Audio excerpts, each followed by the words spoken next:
They said she was a terrible mother. They said she was crazy. They said she killed her husband. Helena Ross is ready to tell her side, to let the world know why. She hires Mark Fortune, the man behind the Marka Vantly pseudonym she's always despised, to help her. But Helena doesn't know. Mark has his own secrets. And their rivalry wasn't random. In a game of ghostwriters, nothing is a coincidence. To hear this shocking confession in its entirety, find the Ghostwriter on the Best Twist podcast, where I, Clyde, will tell you every last detail. 16. Mark. If fury is a person, it is Helena Ross. And if she owns a weapon, his next step is death. The woman violently swings open the door, her nostrils flaring, her eyes burning. One small fist reaching out and pounding on his wrist, stalling his next press of the doorbell. Stop that! Stop! The words are a chant. Her breath's coming harder. A painfully thin chest, heaving under the cotton long-sleeve tee she wears. So much anger in such a tiny body. He'd expected an older woman, one his age, with gray hair and delicate glasses, her regal shoulders pinned back, her panties the stuffy sort never seen. But this anorexic thin stick of elbows and ears, she couldn't be much older than 30. To think such a tiny thing has been the one who's told him off for the better part of a decade. It makes him want to throw back his head and laugh. Laughing, it seems, would be unwise. She doesn't seem to have much of a sense of humor, her eyes sharpening every time he so much as cracks a smile. I am Marka Vantly, he speaks quickly. Before she shuts the door, his tone serious. Call Ron Pilar and ask him. He holds out the worn business card, the only proof he has. Readily available. Who knows if the number on it is accurate? The card one had been given 8 years ago. Back when Ron was a stranger, and he was just another poor writer with a stack of declined manuscripts. There had been no auction on that novel. No publisher's weekly write-up and six-figure advance. There'd just been a desperate flail for attention from the industry's top agent. The first contact a moment of celebration. The resulting business card a coveted item. She straightens, one hand still protecting the bell. Her gaze moving down to the card, which hangs in the space between them. Her large eyes dart back to his face, narrowing. Squints of skin that breathe fire in the form of pupils. A perfect glare. One that belongs to the claws that pecked out all of those vicious emails filled with jealousy and spite. Her hand snatches, and his bit of nostalgia is suddenly gone. A victim of her grasp. Her gaze darting suspiciously between the card and his face. Wait here! She steps back and grabs the door jamb, pausing for a moment as she eyes him. Then her doorbell. Then him again. He raises his hands in innocence and steps back, away from her and the tiny button that seems to annoy her so. God, to think of all of the emails he had mused over, carefully selecting the right words to drive her mad, and all it took was the ding-dong of this bell. She snorts and shuts the door, leaving him alone on the porch, for the second time in 5 minutes. What an interesting woman. He turns, stepping away from the house and to the rail of the porch, his eyes moving over the perfect lines of the yard, a stark contrast from the wild acreage of his Memphis plantation. He tries to imagine the conversation occurring inside. Helena's interrogation of Ron Pilar. Ron will behave, swallowing his snark under a blanket of kiss-ass. Helena. Who knows how Helena would handle it? So far, his plan to play nice has gone slightly astray. There's the click of a lock, and he turns. Pushing off the porch rail, Helena stands in the open doorway, a house phone gripped between her hands. There is a long moment of quiet as her eyes drift over him, examining him with renewed distrust. He says nothing, the waiting game stretching out slowly. You should have told me you're a man, she finally says, and damn if there isn't a bit of sadness in her voice, as if he is a cheating spouse or an unfaithful friend. It's a secret very few people know. He tucks his hands into his front pockets and wishes. For the first time in his life, he wasn't so big, so tall, so widely built. One of her hands moved to grip the doorframe, and it's as if she needs it to stand, her frailty so out of place amid the fire that burns from her eyes. She considers that, then nods. I can respect that, but I can't respect you playing with me. Her face hardens, and he pities her future children. This expression, the steel in her voice, it is a force, one scary to stand up to. Don't screw with me. I won't.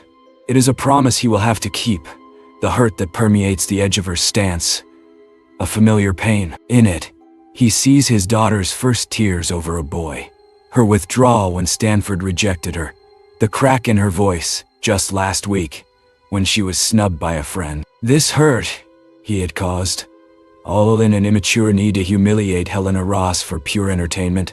Can we start over?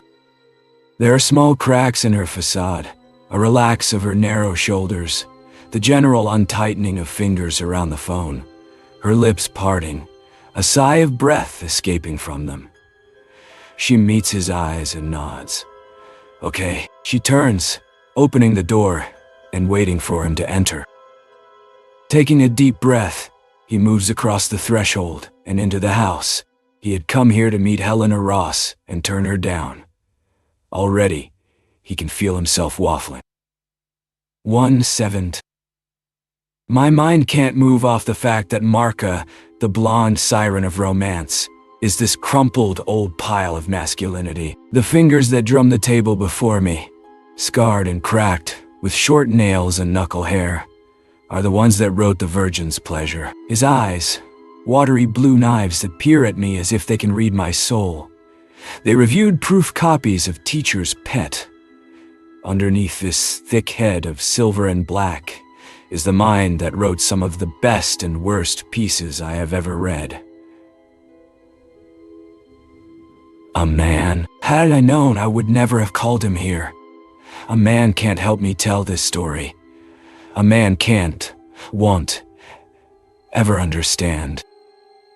We are in the kitchen, and I take the second chair, the place I used back when Simon sat across from me, his shoulders hunched over his coffee, Bethany streaking past us, full of morning energy, a toy or two in hand. I remember sitting in this seat and marveling at how beautiful my life was. I remember sitting in this chair, the morning after it all happened, and planning my suicide. Helena. His voice is impossibly gentle, one that can't belong to the person I hate. The person who wastes their talent on filth and sends me such nasty emails. I look up at him and blink, the view blurry. Hell, am I crying? I wipe at both eyes and focus. He wants to know why he is here. That, at least, I can manage. I clear my throat and begin my script, one that I've practiced 3 times now, each delivery less wooden, more believable. Each delivery practiced for a goddess and not this chunk of arapeh that sits before me. I have a story I want to publish, but I don't have the time to write it. I work at a much slower pace than you do. Normally, I take a year per book. Given that this one is a little more complicated than my others, it would take me even longer. I'm looking to hire someone who can write the bulk of it, and I will handle the rewrites. Each chapter will be provided in outline format. The ghostwriter. You will only have to fill in the copy. I look up from the table's worn oak surface. He watches me intently, the lines of his forehead furrowed, one giant hand now running across his mouth. What's the length? I shrug. I'm not sure. Probably 80,000 words. Longer than my normal works. It's not your normal works. It's not erotica. I know the next question before he asks it. I had dreaded it from Marka's mouth, had pictured one perfect brow lifting, her lips bright and red as they pouted out the words. From him, it is different, gruff as gravel, his fingers dropping from his mouth as he speaks. Then, why me? As much as I hate to admit it, I swallow, my hands fisting underneath the table. We have similar writing styles. I wouldn't have to do extensive rewrites. Your work has. Even with your ridiculous plots, Hart, you know how to write motivations in difficult scenarios. I think given the right direction, you are trainable, improvable. One short laugh sputters out of him, his body leaning forward as he levels me with his gaze. No. I squared my shoulders and waited, the bones of my bottom digging into the wooden seat. I'm not looking for a mentor, especially not one as young as my daughter. I'm perfectly happy writing my trashy little stories. He pushes off the table, his body lifting to its feet, and this can't be it. He can't leave now. Wait. I reach out and grab his wrist. The motion an unplanned lunge, one that causes a sharp pain in my chest. My breath to wheeze, my face twisting in pain for a moment before I regain control. Sit down. His eyes drop to my hand around his wrist, and I release it. Please, I add, and don't like the way he peers at me, his gaze skating across my face, my body. In preparation for battle, I had covered up, worn layers, put makeup on, and brushed my hair. I fear in his new and more critical appraisal that I haven't done enough. You sick? He stays in place, his palms flat on the table, stiff arms that support strong shoulders, the hunch of him intimidating. Still, I return to my seat, needing the distance from him even if it puts me in a weaker position. Yes, I shouldn't have to say more. A polite individual would let that sit. What kind of sick? I have 3 months, maybe less. I hadn't planned on telling Marka. I don't plan, with Kate already aware, on telling anyone else. Yet, with this man, for some reason, I do. I think part of it is desperation. His refusal still fresh off his lips. My heart still panicking in my chest. Part of it is because, in his eyes, there is something there. An edge of grief that I recognize. A pain that I understand. I don't know anything about him, but I know, suddenly, that I need him. Even if he is a man, maybe he will understand. He finally sits, a heavy lumber into his chair, the back of it creaking as he settles into place. He is a much bigger man than Simon, the largest the chair has ever held. His eyes stare off, in the direction of the fridge, and there is a long moment of silence before they return to me. People outlive those prognoses all the time. I make a face. I'm not that type. I know those types, the kind with families and children, the kind who must live longer because there is simply no other option. They do acupuncture and juice. They try meditation, and have thousands pray for their healing. They abandon stress and devote everything to beating the odds. Everyone's journey to death is different. The contrasts between them and me are numerous. Is this a publisher contract thing? You accepted the advance and can't pay it back. He looks around the deserted kitchen, and if I thought he missed my empty foyer and dining room, I was wrong. I was wrong. Hell, you've been selling furniture to pay your medical bills, because I can. No, I snap. This isn't for a publisher. So it's just a book. He delivers the sentence slowly, as if trying to understand the concept. My books aren't like yours. I shift in my seat and try to think of the nicest way to put it. They aren't just books. The characters are special to me, and their lives are living, breathing stories. This story in particular, it's one I need to write before I go. It's important to me. You can't pull out the dying card and just expect me to jump on board. I'll pay you. I name a sum, one that catches his attention, his brows rising. I don't know what kind of advances Random House is paying him, but I know what Kate gets me, and I've matched that figure. And you want me to ghostwrite, not co-author? It is an important distinction. As a ghostwriter, readers will never know about his involvement, only my name listed on the cover. Correct. When I prepped for this discussion, it was with Marka Vantly in mind. A woman I was convinced loved the spotlight. I'd been concerned over this part of the negotiation, certain that she would want her name in gold print along the spine. I have no idea how this man will respond. He's published for all this time in secret, hiding behind some blonde Barbie, his real name and identity a secret. Is ghostwriting any different? He runs a hand through his hair, scratching at his scalp, the resulting effect wild. A man with little thought for appearances. I want to slice through that hair and open up his skull, feast on his thoughts and taste his motivations. Why does a man like this write smut? Why has he agreed to this meeting? Why did he ever email me to begin with? And what, right now, is he thinking? His hand falls from his hair, and he turns his head, fixing me with a stare. Tell me about this story you have to tell. You'll do it? The words rush out too eager, and I try to collect myself, to calm my features. Maybe. I need to know the story. I'm not ready to tell him that. I can't even manage a decent outline, my pen still stalling over the white page, my mind unable to yield despite the urgency of my timeline. How can I pitch him on a story I can't even work through in my mind? It's about a family. I pause. And I need a shot, a plug off the bottle above the fridge. The one that I hide from myself.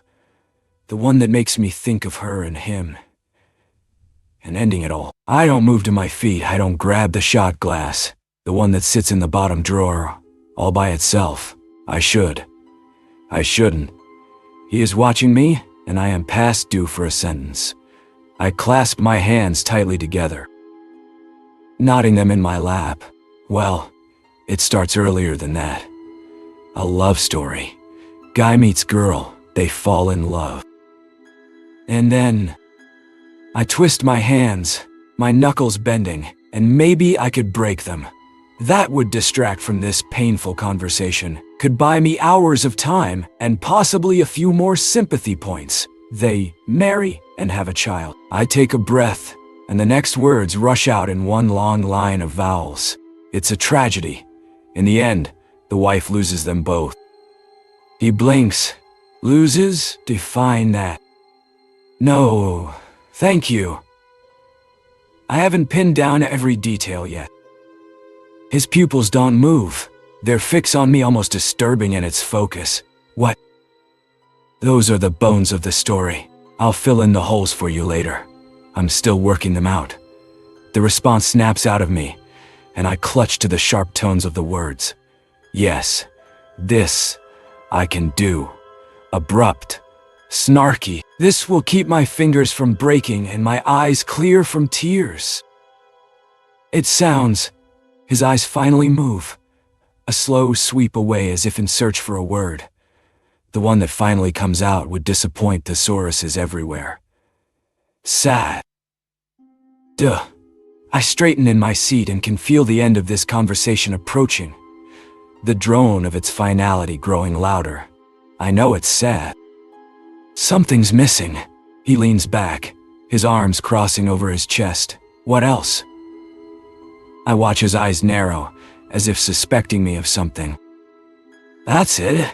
I haven't lied so much since that night. It's not going to be successful.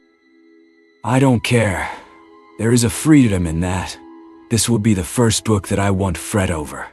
The first book where I don't wait by the phone, nauseous over where my latest release comes in on bestseller lists. I'll never know if this book sells 5 copies or 5 million. I'll never know if readers, or even the editor, loves or hates it. He is struggling with something. I can see it when he leans forward, one hand closing over the other, his eyes down on the table before he lifts them to mine. When he speaks, his question is the last thing I expect to hear. When? You really want to spend your last months writing? Yes. He's asking a druggie if she wants another hit, an overweight child if they'd like more cake. There is nothing in my final days I want more than to create worlds. There is also nothing I dread more than to dive further into this particular book. But it has to be done. I can't die with this book unwritten, With these truths buried among my bones, it needs to come out. Someone has to know the truth. You can't be serious. His hands part, flex, then find each other again, his fingers closing over a wedding ring, which he rolls around his finger.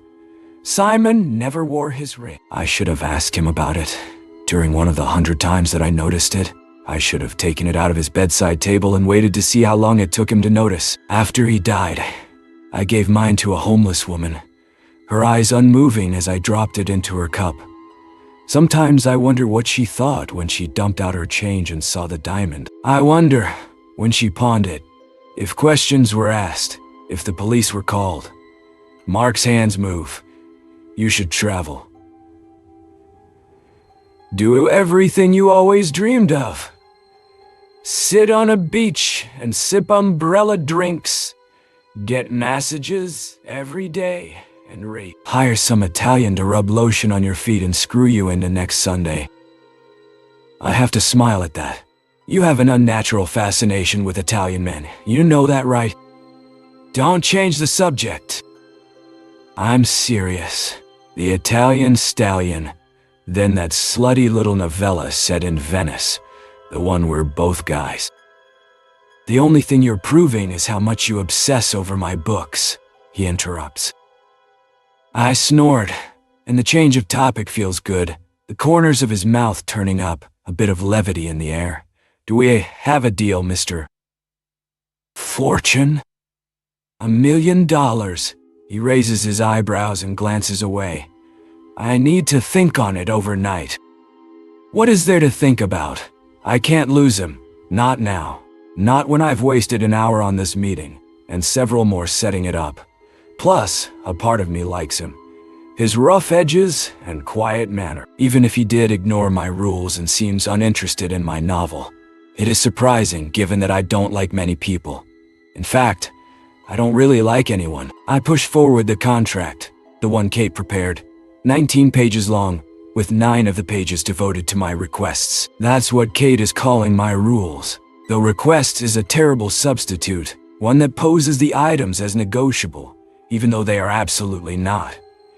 Here's the contract. You'll get $1 million for something you can knock out in a couple of months. Write quickly, and you could be out of my hair even earlier than that. I smile, and he doesn't return the gesture, pulling the contract closer. Our levity of earlier already gone. I'll think on it. He pushes to his feet, and I watch the contract follow him, the paper folded in half and tucked into a back pocket. A terrible vehicle for such an important item. He isn't going to think on it. He probably won't even read the contract. I've lost him, and I don't know why. 1,000,005. I'm pathetic and desperate, and I never realized that until now. I follow him, my hand tucking a bit of hair behind my ear, and he turns, his eyes meeting mine.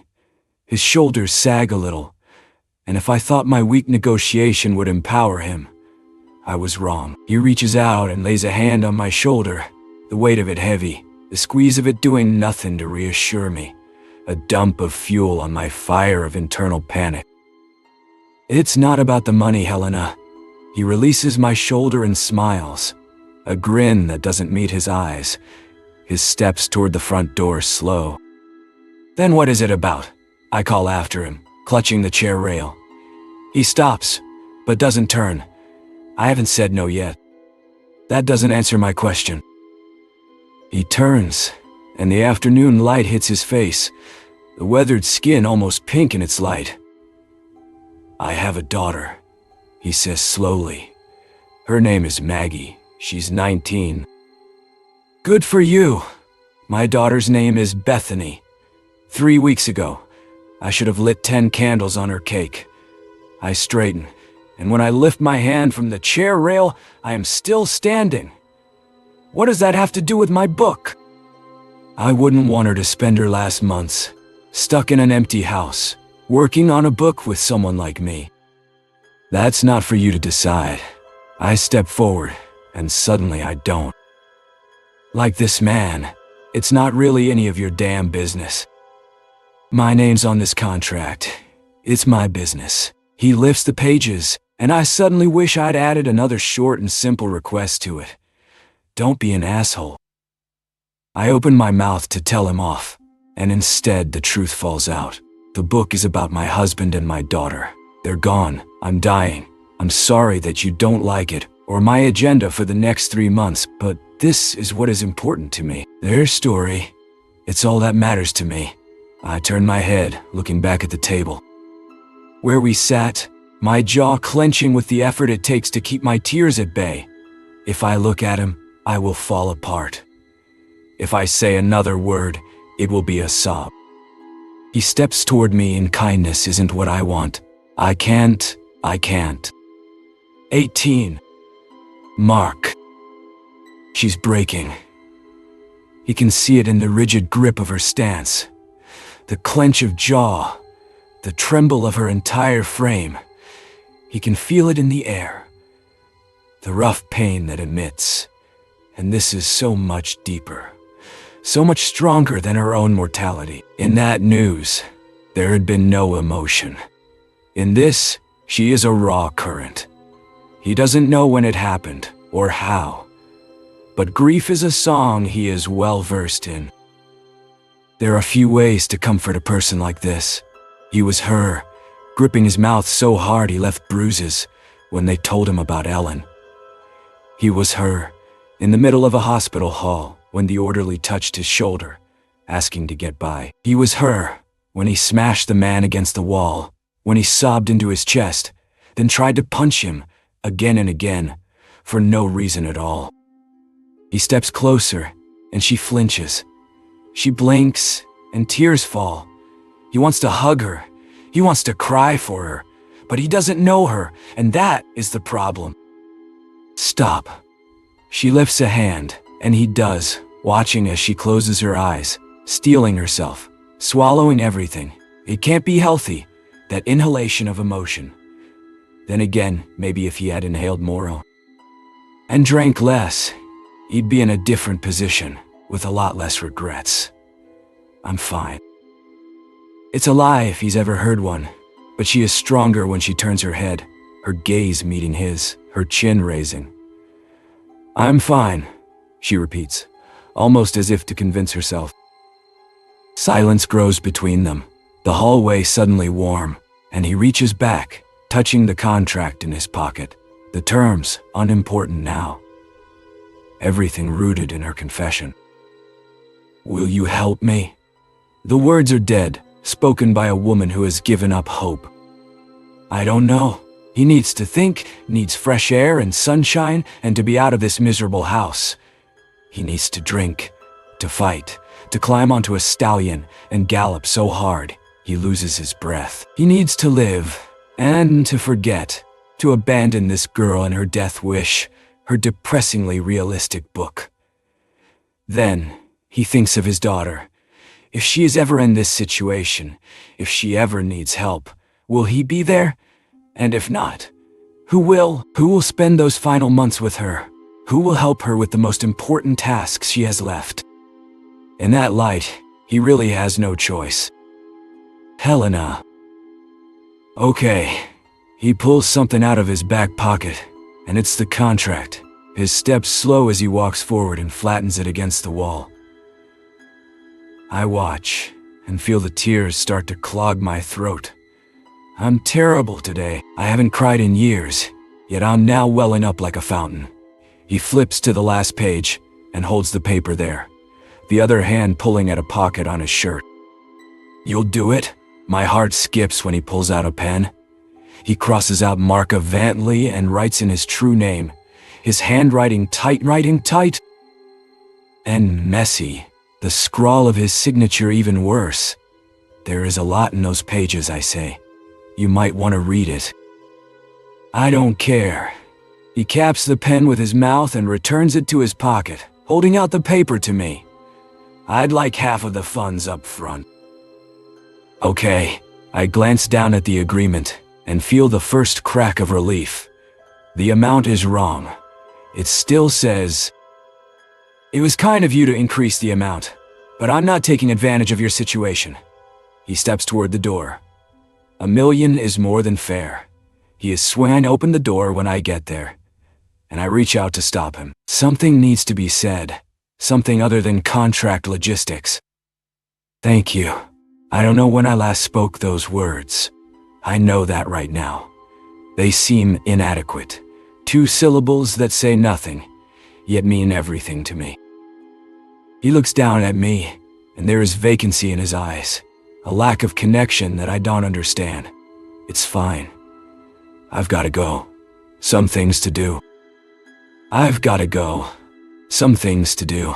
It's the last thing he says. His boots heavy on my porch, his trot down my stairs hurried. A minute later, I watch his car jerk into drive and down the street. And to think, people consider me odd. 19. I was once told that marriage is a facade. I ignored the wisdom of the words, mainly because they came from a 52-year-old swinger. One who believed that monogamy was a self-destructive concept and a good orgy is the answer to everything. But that slimy stick of sex appeal was right, not about the orgy, though I never tested that concept out. Marriage is a facade. Simon and I, our facade started early and grew, deep and dark. A pit of secrets and lies. I loved my husband, but I also grew to hate him. Prologue. Helena Ross. I never write out of order, yet the prologue comes to me as Marcus. Mark's contract scans in. I handwrite it quickly before I lose the thought, my pen scratching over the notepad as the machine hums. When all of the pages are done, I staple the contract together, using a fresh pin to stick it to my board. A wave of relief pushing through me at the sight of his messy scrawl. Mark Fortune. He hasn't written a single word, yet I already feel relief. A lift of the pressure that's weighed me down since my diagnosis. I look down at the prologue, reading over the content. Good stuff. It will intrigue the reader, while also confusing them. I tap the final line and step to the side, my fingers softly dragging across the laptop keys, the screen coming to life from the pressure. I look over at the prologue and feel a familiar stirring. I click on the book file, a feeling growing. I should be eating something, and take some meds. But first, I'll just write a paragraph, maybe 2. When I finish the scene, it is almost 5 the next morning, 14 hours after Mark's departure. I turn off the music and save my work, stretching in the doorway before dropping on the office's couch. I hug a pillow to my stomach. I'd written 4,000 words, my last for a while. I finished the initial courtship of Simon and set a hopeful tone for the book, one that Mark will spend the next few months strengthening, then decimating. A part of me fears the passing of the torch, exposing my secrets, telling him everything. A part of me fears how, in the final novel, I will come across. A part of me is terrified. The rest feels almost giddy with liberation. Soon, my final story will come out, and everyone will know the truth. 20. The knock comes 5 hours later, at a time too early for visitors. I practically crawl down the stairs and open my door, squinting up into Mark Fortune's face. At least he knocked, proof positive that men can be trained. I lean forward, far enough to see the driveway, and he parked on the street. 2 points in his favor, both of which are moot because the contract, of which I emailed him an executed copy, clearly states that he is supposed to be at home, far away from me. I work alone, he writes alone, and everyone is happy. I look down at the leather duffel bag in his hand and raise one eyebrow. Good morning. He's back to the charmer I first met. His smile dipped in a casual familiarity that instantly irritates me. What are you doing here? I emailed him the manuscript before I went to sleep. He should be at his desk, reviewing that content, and gently poking me, via email, for an outline. You forgot the attachment. I stare at him blankly. In your email, he explains. Oh, it's a distinct possibility, my all-night writing session, leaving me a little loopy. My forgetfulness with attachments a common occurrence. A missing attachment doesn't explain his presence on my front porch at 10 on a Saturday morning. I'll resent it. I thought I'd just read it in person. He smiles, and I stall, my mind torn between a desire for feedback and a visitor-free morning. The feedback wins, and I step back, opening the door wider and beckoning him in. It's not that hard to write a book. The words are easy. What's difficult is the ability to breathe life into them. I chose Marka because her words jump. They have life. They have feeling. I chose Marka because I can see myself in her characters. I can feel their emotions. The same man who wrote those words, those characters, just scratched himself. He's reading my first chapter, in the midst of my freaking love story, and reached down, his hand gripping the front of his pants, the action one without thought. A disgusting habit that he probably does 10 times a day. This is why I avoid men. This is why I avoid people in general. We are a disgusting, foul race. Only a few centuries past, smearing our faces with feces and dancing for rain. What's wrong? He's looking at me, his eyebrows raised, plastic, rimmed glasses perched on his nose. I bite my lip in an attempt to stop the curl. Nothing. He returns to the page, his thumb licked before he flips to the next. The thought of him reading my work is unnerving. There is a reason that I don't allow anyone to see works in progress before completion. I once walked in to see Simon hunched over my computer, the mouse moving, my manuscript scrolling by. I'd snap. It'd been our first big fight, one where I screamed and he'd scorned, and we'd finally agreed. 4 hours and 100 tears later, to never ever touch each other's stuff. I wouldn't mess with his World of Warcraft laptop, and he wouldn't so much as enter my office without prior permission. He lifts the pages, and I tense, watching his face closely. This is good. It isn't a gush, but I still feel a knot between my shoulders relax. You wrote enough for me to get the tone of it, and I feel like I have a good handle on the characters. He stands, one hand supporting his lower back, and I wonder exactly how old he is. 50? Old enough that I feel confident that he will never attempt to pass at me. Not that that's been a common problem during my life. Most men dislike me, a condition that Mark will eventually reach, assuming he hasn't already hit that precipice. Why do you love me? I whispered the question against Simon's back, my hand running along the skin, from freckle to freckle, connecting the dots. I love everything about you. His voice was barely audible over the television, and I wanted to mute the sound and ask the question 100 more times. Even my quirks. I was hesitant to pose the question. A small part of me worried that, somehow, in our year together, he hadn't noticed them. Maybe, once he did, he'd run. At that, he turned, his big frame shifting in the bed, his profile illuminated for a brief moment by the television's glare before he was facing me. I love your quirks most of all. You're the most unique woman I've ever met, Helena. It's what first attracted me to you. I thought it was my supermodel looks. That too. He leaned forward and I felt his arms slide around my waist, the sheet between us. Almost a cocoon of embrace as he pulled me closer and pressed his lips to mine. I'm starving. Mark speaks and it snaps me back to present. The memory of Simon, replaced by an old guy who could use a good round with some ear clippers. May I take you to lunch? May I? How pleasant on the ears. A simple rule that Bethany never could master. With her, it was always can. Can I? I'd corrected her 100 times, but she still learned by example, and Simon was a terrible example. Helena. Mark is standing now, looking at me with an expectant air. Now that he's here, we should knock out some work. There is still an outline to do, rewrites to complete, plus the awkward act of depositing him into his truck and nudging him in the general direction of the new London airport.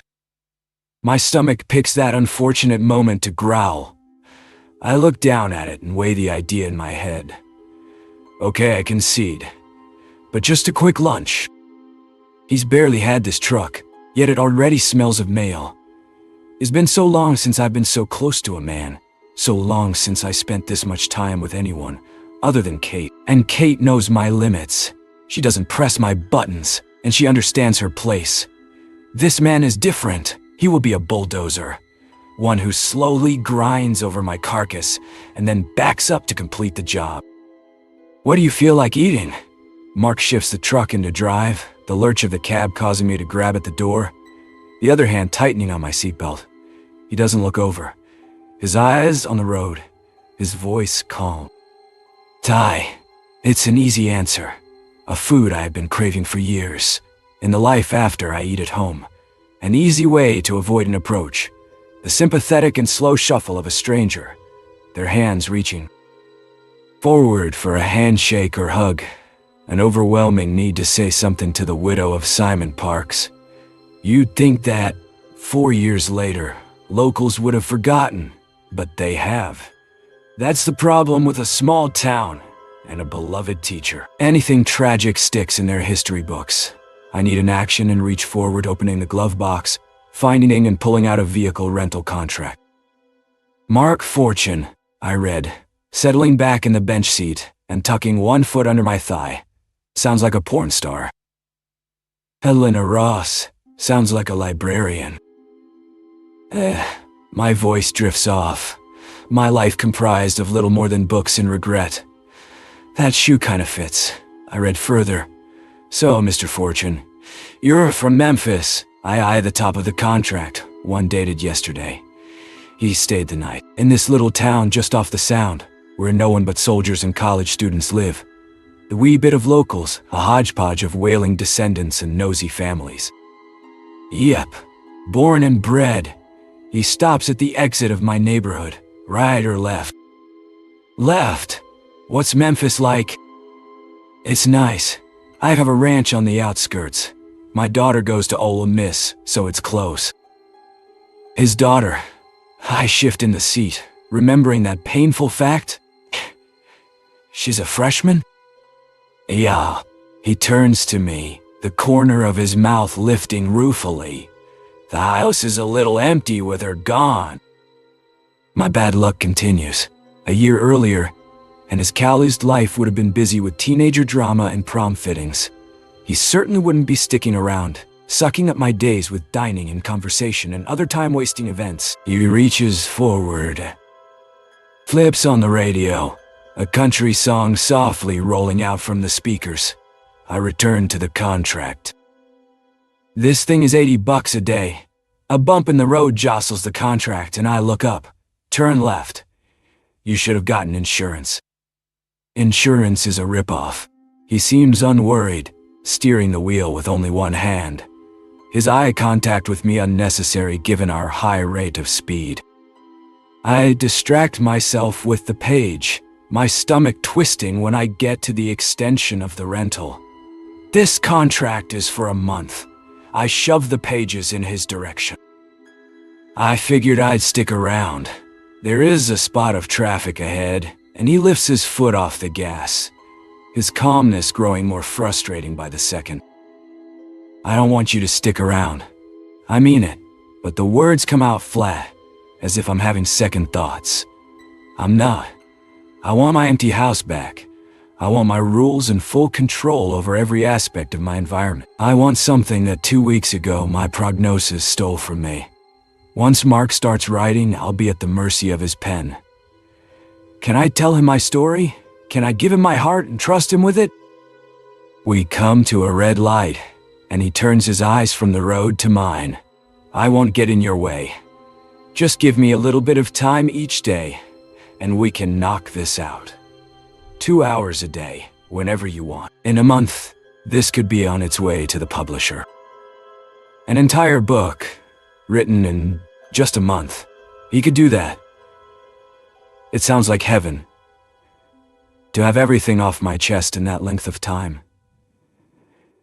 It also sounds like hell, to go through all of that pain, that quickly, with a stranger. I look away from his eyes and pull on the top of the seatbelt, my chest suddenly tight. I don't really work well with others. Literally. And figuratively speaking. Plus, I hesitate, unsure whether to mention the elephant sitting between us. You and I don't have a history of getting along. You're referring to the emails. He tosses out our history as if it's minor. A cutesy squabble between friends. Yes. I thought we got over that. Did he? He thought that all of these years, all of these hateful words, had they not meant anything to him? Maybe the issue is that he knew. He knew, for all these years, that he wasn't Marka Vantly, that it wasn't a gorgeously annoying supermodel who was showing me up on bestseller lists and outselling my print runs. He knew, and probably guffawed at his way to the bank, and found me and all of my snide remarks amusing. My face flares with embarrassment, and I've never felt so stupid. Stop the truck. What?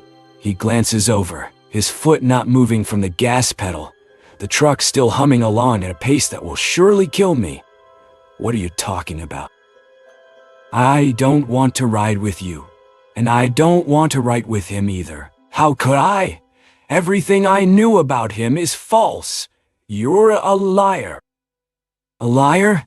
He finally slows, pulling the truck to the side of the road, the vehicle bumping over a curb and coming to a stop on the shoulder, so close to the guardrail it almost kisses it. I reach down, fumble for the handle, and crack the door open, the guardrail in the way, preventing it from opening. I feel claustrophobia swell and think of the safe room, the locked steel, being trapped. Helena! I turn to him. I'm stuck. Pull up and give me more room. We're on the side of a highway. I'm not letting you walk down it in this traffic. I close my eyes, slow my breathing, and try to think of a giant meadow, of wind, of open space. Then pull forward. Start driving, now! I don't open my eyes, but I feel the truck lurch forward, the ease of the seatbelt as it loosens, and I relax, reaching forward and hitting the window control, welcoming the burst of fresh air. How am I a liar? He's either an idiot or obtuse, and I'd place a bet on either. You're a man. Yes. He turns his head, one hand loose atop the steering wheel, and I glance nervously down the road. And that bothers you? I shift in my seat, trying to formulate an explanation that I haven't yet worked through myself. In some ways, I'm happy, overwhelmingly so, that he looks the way he does. I'd been intimidated by Marka's perfection, her pouty lips and sex appeal. When you combine that with her writing, her sales, her following, it had been unfair, had pissed me off, put our relationship on uneven footing that had always left me the loser. Now that intimidation factor was gone, the competition diluted, my vision of her gone. Still, I knew how to battle with her. With a man, with him, everything is different. He smiles when I would have expected her to jab. He chuckles when she would have sneered. His eyes soften, are dipped in compassion and understanding, qualities I hadn't expected her to possess. In this fight, I don't even know where to stand. I swallow. You should have told me the truth. I'm sorry about that, he sighs, and he actually sounds sincere. It must be a cowboy thing, the ability to drag words along the ground and kick up emotional dust. I'm not in the habit of telling anyone. My daughter and my agent, that's all who know. He leans forward, turning down the air conditioner. Well, and now you. And Kate, I add quietly, and cracks form along the ridge of my anger. I, more than anyone, understand secrets. I understand how one person, one whisper of truth, can crumble empires, destroy lives, reveal monsters. There was a day that I was a monster, and this man, he will soon have to carry that truth, hold that secret, guard that pit. Maybe it isn't a bad thing he's kept this facade for so long. The man can keep his mouth shut. It's a tool that will, in the next few months, come in handy. I look out the window and feel some of my hate fade. It won't be that bad. He puts on his turn signal and merges into a space between two cars that an elephant would find tight. I talk less when I write. It can only be an improvement to this. He gestures in the open space of the cab, and I smile despite myself. This, a noun, the awkward exchange of words between two opposites. He turns right, and I watch a jogger stop, bouncing up and down in place, her eyes meeting mine through the window.